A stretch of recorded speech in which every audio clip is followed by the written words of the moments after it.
तर आज आपण बनवणार आहोत घराघरामध्ये बनणारी डाळ, जी तुम्ही रोज घरामध्ये खाता, मेसमध्ये खाता, टिफिनमध्ये खाता, ती डाळ आज आपण बनवणार आहोत। तर चला आपण बघूया डाळ कशी बनवतात। तर आपण यात टाकणार आहोत अर्धा वाटी तुरीची डाळ, अर्धा वाटी मुगाची डाळ, 2 चिरलेले मोठे मोठे कांदे, एक अख्खा चिरलेला टोमॅटो आणि 4-5 मिरच्या व त्यात थोडीशी आपल्याला हळद टाकायची आहे शिजताना। तर चला आधी आपल्याला डाळ शिजवून घ्यायची आहे। त्यासाठी गॅस फ्लेम चालू करायचा आहे, फुल गॅसवर आपल्याला शिजवायचे।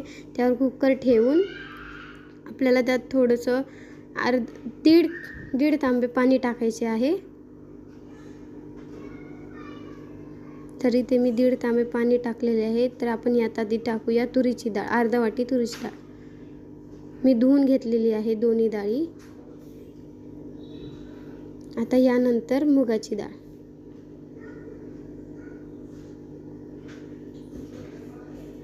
तर आता यामध्ये आपल्याला टोमॅटो जेही भाज्या आपण चिरल्या आहे, टोमॅटो, कांदा, मिरची, ते सर्व आपल्याला यामध्ये टाकायचे आहेत।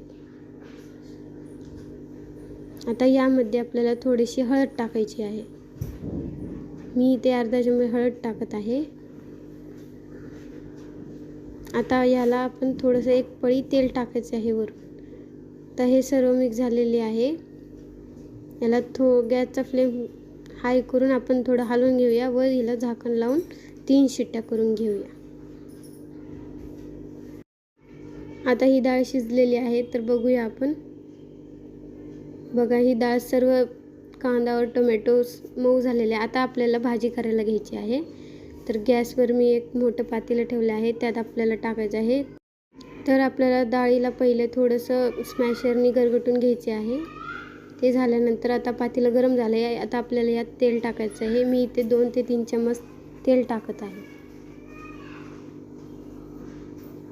आता हे तेल गरम झाल्यानंतर आपल्याला यात जिरं व मोहरी टाकायची आहे। मी 1 चमचा घालत आहे। आता हे दोन्ही तडकल्यानंतर आपल्याला यात कढीपत्ता टाकायचा आहे। तर याला चांगलं हलवून घेऊया। आता हे कढीपत्ता आणि मोहरी कढीपत्त्यासोबत चांगलं जे झालेलं आहे, आपल्याला याच्यात अद्रक लसूण पेस्ट टाकायची आहे व कोथिंबीरची पेस्ट। आता हे सर्व तेलामध्ये फ्राय करून घ्यायचे आहे। गॅसचा फ्लेम हाय ठेवलेला आहे। तर आता हे सर्व फ्राय झाल्यानंतर गॅसचा फ्लेम स्लो करून यात तिखट घालायचं आहे। मी इथे 2 चमच तिखट टाकत आहे। मी डाळ थोडी तिखट बनवत आहे, त्यामुळे मी तिखट टाकले। मी यात काळं तिखट सुद्धा टाकलं आहे 1 चमच। आता आपण यात डाळ टाकून घेऊया। आता आपल्याला हे सर्व मिक्स करायचे आहे। तर हे थोडं घट्ट झालंय, आपण याच्यात थोडंसं पाणी टाकूया। मी यात डाळीचंच पाणी टाकलं आहे व वरून मी अर्धा ग्लास पाणी टाकलं। आता हे सर्व मिक्स करून घेऊया। आता मी याच्यावर थोडंसं गरम मसाला व आपण मीठ टाकून घेऊया चवीनुसार। तर याला मिक्स करून घ्यायचे आहे व हाय फ्लेमवर भाजी शिजवायची आहे, त्यामुळे आपण थोडे वरून कोथिंबीर टाकूया। आता आपण यावर थोडासा गरम मसाला टाकून घेऊया। तर भाजी आता उकळू द्यायची आहे हाय फ्लेमवर। तर हे बघा, याला उकळी आली आहे व आपली भाजी तयार झाली आहे।